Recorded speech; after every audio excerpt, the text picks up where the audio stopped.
Good morning. Today is Tuesday, the 18th of August. When is the last time anyone actually thanked you for the work you do every single day? You are about to spend this whole Tuesday doing things almost no one will notice. The same tasks as yesterday. The same ones already waiting for you tomorrow.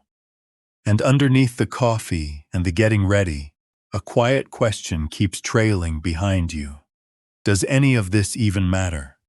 If that question is in you this morning, hear me clearly. You are not ungrateful, and you are not weak. You are simply tired of pouring yourself out for an audience that never looks up. But the ache was never really about the work. It is about who you have been working for. And that is the one thing God wants to touch before your hands reach for anything today. Father, I bring you this ordinary Tuesday and this tired heart. Before I do a single thing, meet me here and change who I am working for. Amen. Because that is where the exhaustion actually lives. Most of us are not worn out by the tasks themselves. We are worn out by doing them for people who never seem to see. You hold a home together, and it is only noticed when something falls apart. You carry your part at work, and the silence that follows a job well done is louder than any praise. You show up again and again for a world that measures you by output and forgets you by the afternoon. And Tuesday is the day that truth presses in hardest. Monday still has the adrenaline of a fresh start. Friday has a finish line you can almost see. But Tuesday just asks you to keep going with no applause and no arrival. It is the plain middle of the week, and the plain middle is where meaning either takes root or quietly starves. So this is the honest question sitting under all of it. If no one is watching, and no one is thanking me, then who am I really doing this for? Lord, I am tired of working for eyes that never look up. Teach me to work for yours instead. Amen. The answer to that question is older than our tiredness. And it is one of the most quietly freeing sentences ever written about everyday life. It is found in the letter to the Colossians, and it says this: "Whatever you do, work at it with all your heart as working for the Lord, and not for human masters, since you know that you will receive an inheritance from Him as your reward. It is the Lord Christ you are serving."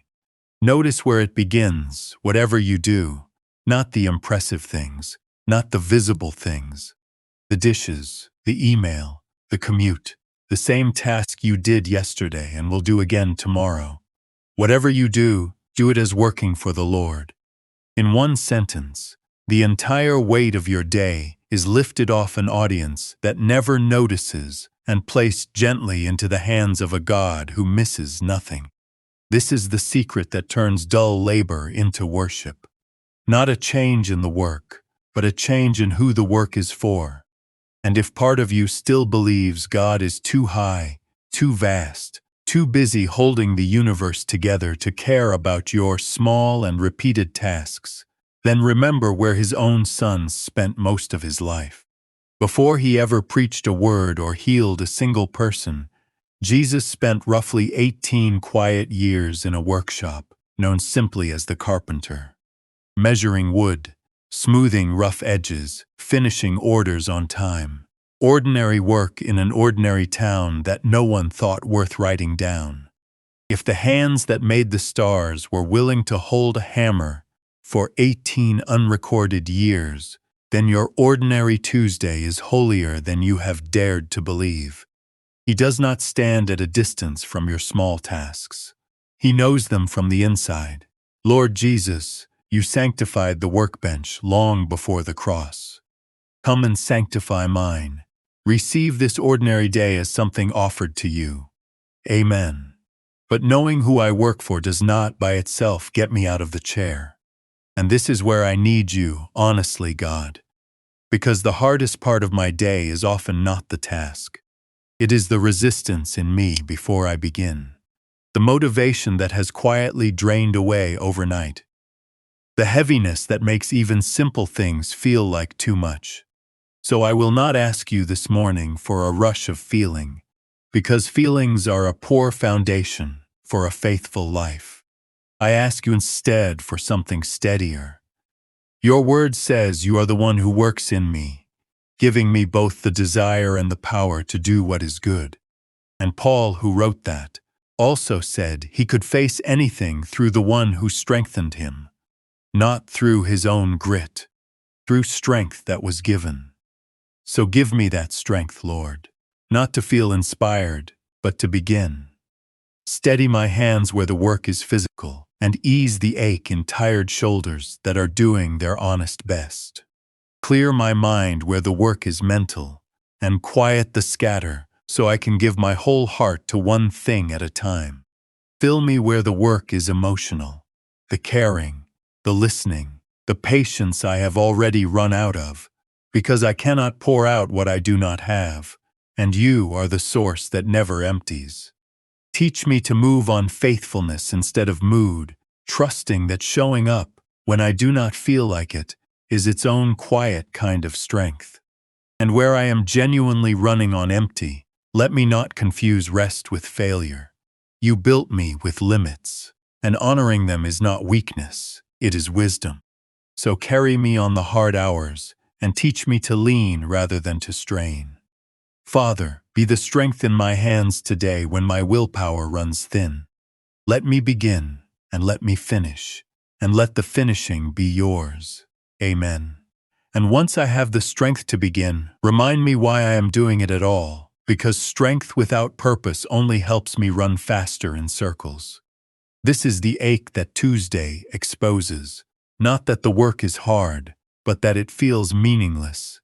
Yet your word says I am your handiwork, created in Christ Jesus to do good works, which you prepared in advance for me to do. Read that slowly. Before I was born, you had already written good works into my days, not only the grand ones, the small, hidden, ordinary ones too. The task in front of me right now is not an interruption of my purpose. On an ordinary Tuesday, it may quietly be my purpose. So lift my eyes above the size of the task to the God who assigned it. Let me stop despising the small things, as if they were beneath my calling, when it may be that faithfulness in the small things is the calling. A life is not made meaningful by a few impressive moments. It is made meaningful by thousands of ordinary ones, offered to you. Save me from the lie that my real life is always somewhere else, in the next role, the next season, the day things finally begin. My life is here, in this task, on this Tuesday. Let me stop waiting to live it. Lord, when the work feels pointless, remind me that you prepared it in advance, and that nothing you assign is small. Give my hands purpose today. Amen. And where I have done my part with all my heart, would you do the part I never could? Because I can work hard, but I cannot make my work bear fruit. That belongs to you. There is an old prayer at the end of one of the Psalms that I want to make my own this morning. Establish the work of our hands for us, it says. Yes, establish the work of our hands. That is what your favor is. Not luck, not a shortcut around effort. It is your hand resting on honest labor and making it hold, making it matter, carrying the result further than my ability ever could. I plant and I water, but you are the one who gives the growth. So I ask you to breathe on the work I offer today. Open the door I cannot open. Cause the right eyes to see, the right timing to align, the small effort to land in a place I could never have arranged. Not so that I can boast, but so that I can point back to you when something good comes from a day I thought was too ordinary to notice. I have watched it happen before, even if I forget it too quickly. The conversation that opened a door I had stopped knocking on. The small effort that somehow mattered far more than it should have. The provision that arrived from a direction I never watched. That was never coincidence. That was your hand on ordinary work, and I ask for it again. Lord, establish the work of my hands today. What I cannot accomplish by strength, accomplish by your favor. Amen. And on the days when I see no favor at all, when I work and the ground stays bare, hold me steady in a different promise. Because there are seasons when I plant faithfully and watch nothing grow. And the temptation is to believe I am wasting my life on things that do not count. Your word answers that fear directly. Be steadfast, immovable, always giving yourself fully to the work of the Lord, because you know that your labor in the Lord is not in vain. Not in vain, not wasted, not lost. The world may forget my Tuesday by Wednesday, but you never will. Every faithful thing I offer is gathered up by a God who does not lose things. The quiet acts no one recorded, the effort that produced nothing I could point to, the years of showing up that felt like they vanished, none of it fell through your hands. So let me sow without needing to see the harvest, trusting the harvest to you and the timing to you as well. And in it all, I trust you to provide. Your word says the one who works will eat the fruit of their labor, and it will go well with them. I do not ask to be free from work. I ask you to bless the work I have, to let it meet an honest reward, and to remind me that my security has never rested on my own two hands, but always on yours. When the numbers are tight and the month feels longer than the paycheck, steady my heart and let me trust the God who has fed me every day I have lived so far. Father, where I see no fruit, let me trust that nothing offered to you is wasted. Provide through my hands and carry what my hands cannot reach. Amen. And because I believe all of this, let it change how I work. Not only that I work. Let me labor with honesty when no one is checking, because you are always the one I answer to. Let me keep my word on the small things, do the task fully even when a shortcut would never be noticed, and treat the people around me as more than obstacles between me and my list. You said to let my light shine before others, so that they may see my good works and glorify you. For most of us, that light will not shine from a stage. It will shine from a desk, a kitchen, a workshop, a quiet act of care done well. And I do not carry my work alone this morning. So I lift up the others who are carrying theirs. The parent working one job for money, and a second, endless one at home for love. The caregiver tending someone who can no longer say thank you. The person whose gifts are far bigger than their current role, still wondering when their real purpose will arrive. The one who is out of work entirely, whose exhausting labor right now is searching and hoping and trying again. The one who quietly wonders whether their working years are behind them and needs to hear that in your kingdom no one is ever set aside as useless. Lord, let my work make you visible today, and for everyone whose labor feels invisible, let them know it is seen in heaven. Amen. So before this ordinary day begins in earnest, take a few of these truths and make them your own. You do not have to feel them to say them. Sometimes we speak what is true until the heart catches up. Today my ordinary work is worship.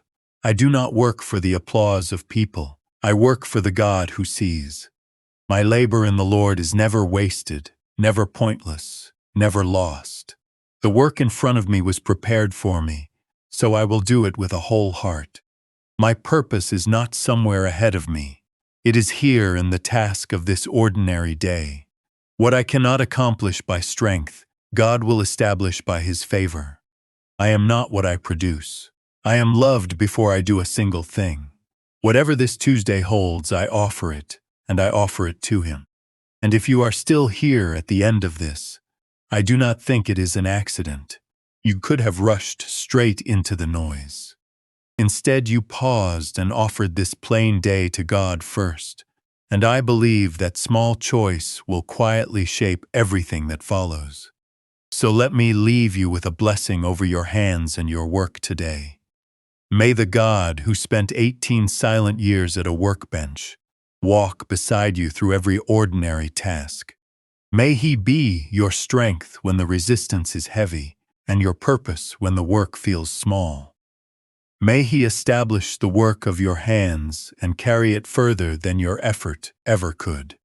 May you find Him not only in the quiet of this prayer, but in the middle of the doing, in the repetition, in the task you have done 100 times before. And when this Tuesday ends and no one has thanked you, may you rest in the quiet certainty that your labor was not in vain, that it was seen in heaven, and that the God you served all day long is well pleased with you. Go now and do the ordinary things and do them as worship. You are not working alone. You never were. If these words met you this morning, leave one line in the comments. Simply type, "My work is worship today." Let it be your own declaration and a quiet encouragement to the next tired soul who reads it. And if these mornings are becoming a steady place for your faith, consider subscribing so we can keep meeting here, one ordinary day at a time, learning together to offer even our Tuesdays to God. We ask all of this in the strong and gentle name of Jesus, the Carpenter, the Savior, and the friend who walks with us through every ordinary hour. Amen.